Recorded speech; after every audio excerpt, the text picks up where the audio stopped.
નમસ્કાર, દૂરદર્શન સમાચારમાં આપનું સ્વાગત છે। પ્રધાનમંત્રી શ્રી નરેન્દ્ર મોદીએ શ્રીલંકન સંસદને સંબોધતા જણાવ્યું કે શ્રીલંકાની સંસદ દક્ષિણ એશિયાની જૂનામાં જૂની લોકશાહી સંસ્થા છે। પોતે 125 કરોડ ભારતીયોની શુભેચ્છા લઈને આવ્યા હોવાનું જણાવી એમણે ઉમેર્યું કે ભારત અને શ્રીલંકા સૌથી નજીકના પડોશીઓ છે। ભારતના વિકાસમાં શ્રીલંકાની સફળતાનો ફાળો હોવાનું પ્રધાનમંત્રીએ જણાવ્યું હતું।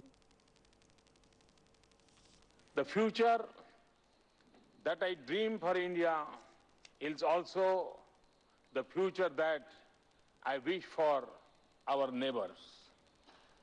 We in the region are on the same journey to transform the lives of our people. Our path will be easier, the journey quicker and destination nearer when we walk step in step. As I stand here in Colombo and I look north toward the Himalaya, I marvel at our region's uniqueness of our rich diversity and our common civilizational links. Sri Lanka પહોંચેલા પ્રધાનમંત્રી નરેન્દ્ર મોદીનું કોલંબોમાં તોપની સલામી સાથે ભવ્ય સ્વાગત કરવામાં આવ્યું હતું।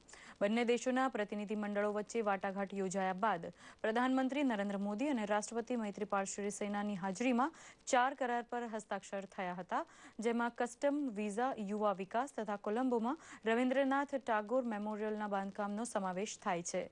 આ પ્રસંગે રાષ્ટ્રપતિ સિરિસેનાએ ભારતનો આભાર માનતા કહ્યું હતું કે શ્રી મોદીની પહેલથી બંને દેશ વચ્ચે આર્થિક અને પ્રજાકીય સંબંધો નવી ઊંચાઈએ પહોંચશે।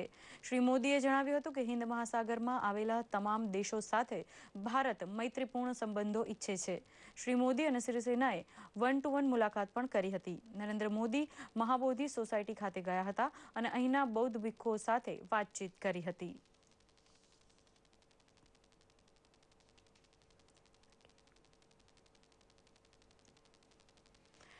પાકિસ્તાનમાં ઇસ્લામાબાદ હાઈકોર્ટે મુંબઈ ત્રાસવાદી હુમલાના કાવતરાખોર પૈકીના ઝકીર ઉર રહેમાન લખવીની નજરકેદને ગેરકાયદે ઠેરવી તેને છોડી મૂકવા હુકમ કર્યો છે। જાહેર શાંતિ માટે લખવીની અટકાયત કરતા તમામ જાહેરનામાને ન્યાયાધીશ નુરુલ હકે પાયામાંથી ગેરકાયદેસર અને ખોટા ઠેરવતા સન્નાટો વ્યાપી ગયો છે।